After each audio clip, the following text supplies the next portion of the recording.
Hello, everyone. Thank you very much for joining me today. Today is Monday, February 22nd, and today we're going to be talking about emotions and keeping your emotions in check. Now, real estate, the business you're in, is full of emotions. We have buyers and sellers that are making the biggest purchase of their life. It's lots of emotion involved in this. And also being in business, if you're building your business, trying to get to the next level, trying to maintain a successful career in real estate, it gets very emotional. There's lots of highs and lows. But I've learned in all the years I've been in business and in real estate is that you got to keep your emotions in check for you personally and for your clients. So about you personally, this I'm going to talk about is that in life, we all know there's lots of you have lots of disappointments in our lives. Spoiler alert: if you haven't had a disappointment in your life or haven't had the feelings of true disappointment and sadness, it comes with life. And of course, there's great joys and happiness, and of course, I hope you've experienced in your lifetime so far and will continue in the future many joys and feelings of success and feelings of accomplishment and happiness. Now, I'm a firm believer that you can't understand good unless you have bad. And how many times have you heard people tell you a story and they're very sad, and very upset about something, and you're like, wow, I've been through that, but that's not that bad. It's kind of like we sometimes with bad things, everybody just likes to commiserate. So I'm going to talk a little bit about that in dealing with your clients, but dealing with yourself. Remember, keep your emotions in check, even when there's good times, and especially when there's bad times and disappointment. So let's talk about bad first before the good. When bad things happen, you don't get a client, you can't find them a house, you lose out on a listing, a deal falls apart before closing, and you lose out on that sale and that commission. There's disappointment. Or especially day to day when you're making your prospecting calls and trying to find new business, and at the end of the day you're like, I didn't get anything from this day. You've got to keep those emotions in check, because that's when agents get out of real estate. That's why 87% get out every 5 years, because they get that disappointment, that lack of joy, that lack of success finally hits them, and they don't keep their emotions in check, and they give up. Not everybody getting out of real estate is giving up. They might have a better opportunity. They might be retiring. They might be moving out of state. There's reasons to get out of real estate that are not disappointment and not getting to that level of success. But you got to keep those emotions in check, and remember the accomplishments. Have you had accomplishments? You've sold houses. You've gotten clients. You've helped them buy and sell. You have accomplishments. You just have to add to them and get more. And successes, I see this happen a lot sometimes, is that you get to a point, especially this market right now. It's a great market for a lot of agents, but there are agents still that are not accomplishing much.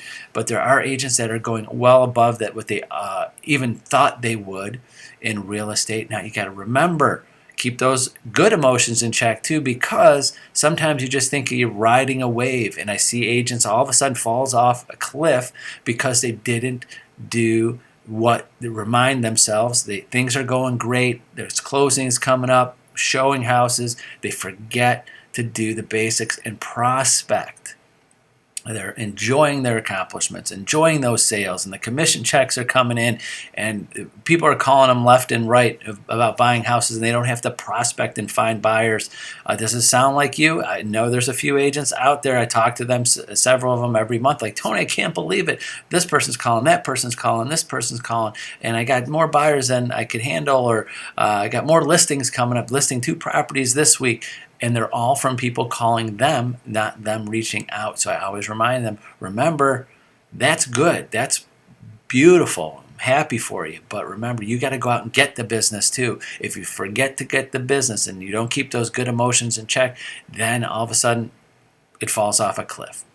So think about that. Keep those emotions in check. Now, dealing with your clients, please do half of my job every day. What I love to do is remind agents to keep their emotions in check and help them manage other people's emotions.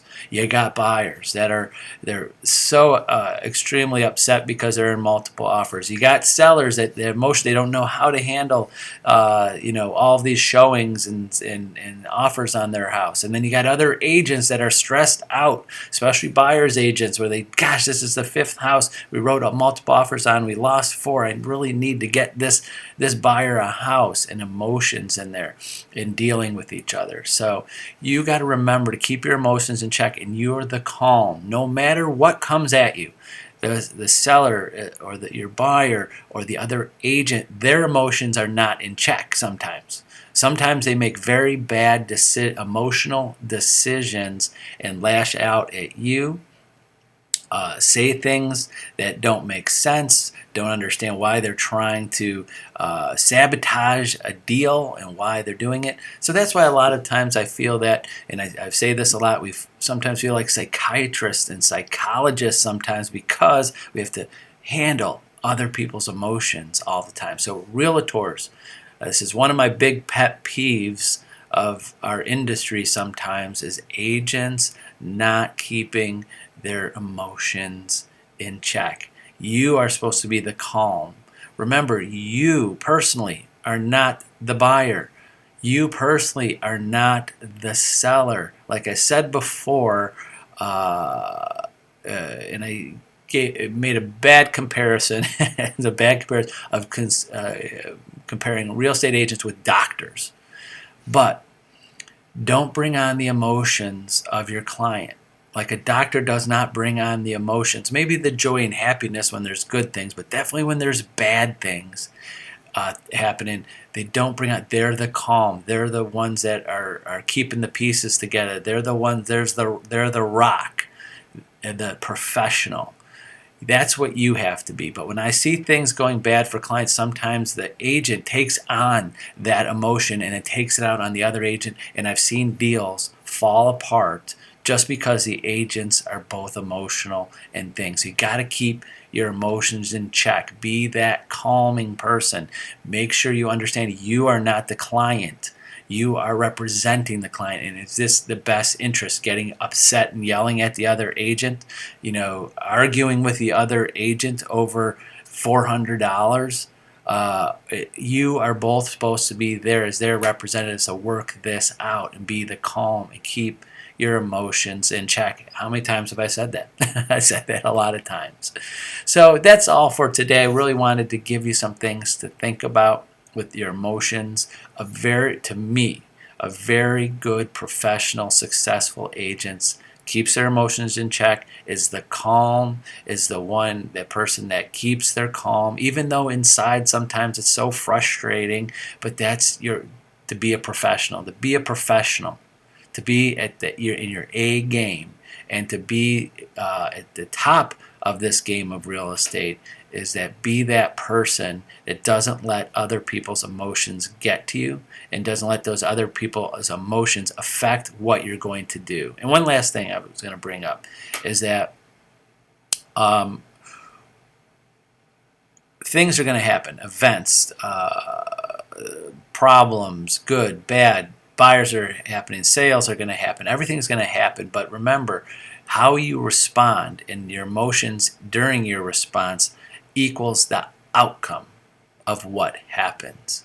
I see it almost on a daily basis and I'll say this right now, I'm not going to give any specifics, is that deals are being, some, not a lot, but some, I see this happen, are falling apart from our buyers and our sellers. I see deals that could have stayed together. Some buyers could be in houses. Our sellers could have sold to other people, but because the agents got emotional, they ruined the transaction for their client. Of course, every time I talk to agents like that, not just Century 21 HomeStar agents all across our industry, is that they always blame the other agent. So my challenge to you when you get to that point where you think you're starting to blame the other agent, which they could be blaming how their emotions are acting and not helping the transaction, remember how you react to that could help the situation. So how you react to it, if you get emotional too and try to push back and try to fight bad emotions and bad decisions and bad things said to the exact same behavior, like two wrongs don't make a right, doesn't work out. So be the professional. Find ways to make things work. Keep your emotions down. Sometimes I feel when I coach agents, they feel like they are backing down. We are, I think, in our society today, no one wants to back down. No one wants to lose. When they feel like if they are dropping down to a more calm, and when the other person's all excited, they think that they're losing sometimes, or they're being, they're being manipulated, or they lose somehow. But no, the win is keeping your client's best interest in mind and getting the transaction done for your clients and make it smooth for them. So hopefully that makes sense. Maybe you can look back to some transactions that didn't go well and the emotions that were happening. And remember, when you start pointing the finger, a lot of times it's really how you are reacting to them, because people are going to have emotions. Those people, agents, buyers, sellers, are not going to be able to keep their emotions in check sometimes. It's your job to keep your emotions in check and how you respond to that. So think of that. So don't always blame them, because they could be to blame, but how you react and keeping it together could be better for everybody. So that's it for today. Have a wonderful Monday, and we'll see you tomorrow, Tuesday at noon. Have a great day. Bye-bye.